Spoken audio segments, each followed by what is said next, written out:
The question becomes, can you prove God's existence? And by what means can we prove God's existence? What constitutes a proof? Really, there are 5 main ways to prove something. One is historical proof, mathematical proof, philosophical proof, scientific proof, and courtroom evidence. Let me go down in order. Historical proof, there are a number of things that warrant something being historically valid. Numbers of texts that are written near the date of the occurrence, corroboration from multiple sources. There are rules for what is historically valid or accurate. Mathematical proofs we know about. It was that geometry class. Do you remember that with theorems? Very little of life today did you decide what to do with using mathematical proofs. Philosophical proofs is similar to mathematical. It's a little more esoteric. It's P's and Q's. Does it flow logically? You talk about major premises, minor premises, and conclusions. What we're going to talk about today is mainly the difference between these two things. And when you say, can you prove God's existence, or can you prove something like the Big Bang, shouldn't we be able to prove that scientifically? And the answer is no, because science is very limited. Today we live in what's called the cult of the scientists. 90% of the scientists that have ever lived are alive today. And what scientific needs for a scientific proof, it needs to be reliable over multiple experiences of the same thing. That's called repeatable. Under the same circumstances, you get relatively the same results. So it's repeatable. And how many times have we put the universe into a test tube and tried to see if the Big Bang worked? That would be very difficult to do. Really, that question fits more in the courtroom evidence proof. Using our best judgment, which one of these things is true? So for example, if I said to you, is that the right girl for me? Am I supposed to marry her? Let me go put her in a test tube and see if 8 times out of 10 she comes out faithful. Most of what we do in life is based on our judgment, on courtroom evidence. Guilty or innocent. So let's talk about the difference between scientific proof and courtroom evidence here as far as how the universe came to be.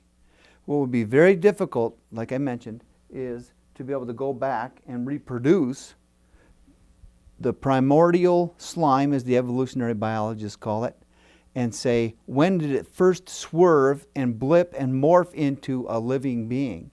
And to see if there was a God principle there or not. This is all language of the people that say you can prove or disprove whether God was there at the Big Bang or not scientifically. And I'm claiming here today that that is not a scientific question.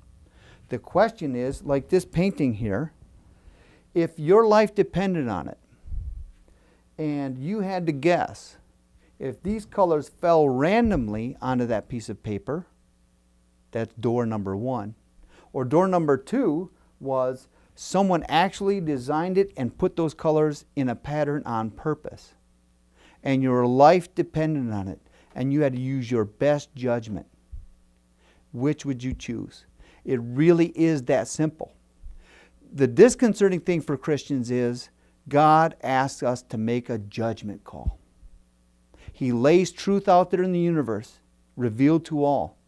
In fact, Romans 1 says that you have no excuse because it's so clear that there's truth behind the universe. And He's made it clear through His creation. Someone made it clear through the creation of this painting, this drawing, that they designed something. So, have you made your answer yet? Have you made your choice? What if your life depended on it? Did these colors fall randomly on this piece of paper? It is just as likely that the universe, with so much design on the macro, that the stars, if you measured their distances, is a harmony. As you go down into the micro, the harmony and purpose and design that's there, the beauty that's there, is that all by happenstance? And the best argument against the argument from design is that, hey, 1,000,000 monkeys at 1,000,000 typewriters for 1,000,000 years could come out with Hamlet. Maybe not just Shakespeare. And we're going to say today that is possible. And the big distinction is that probable? And it's very difficult for some of you, I know, to hear religious truth talked about the slight variation between possible and probable. Why would God ask us to make a judgment call? Because He's inviting you to a wedding. He's not a billy club into truth. It's not an authority figure forcing you into truth. He's asking you to come out of love. And He says, make a judgment call. Did this universe come from a loving Creator with purpose? Or did the universe, did these colors just happen to fall that way?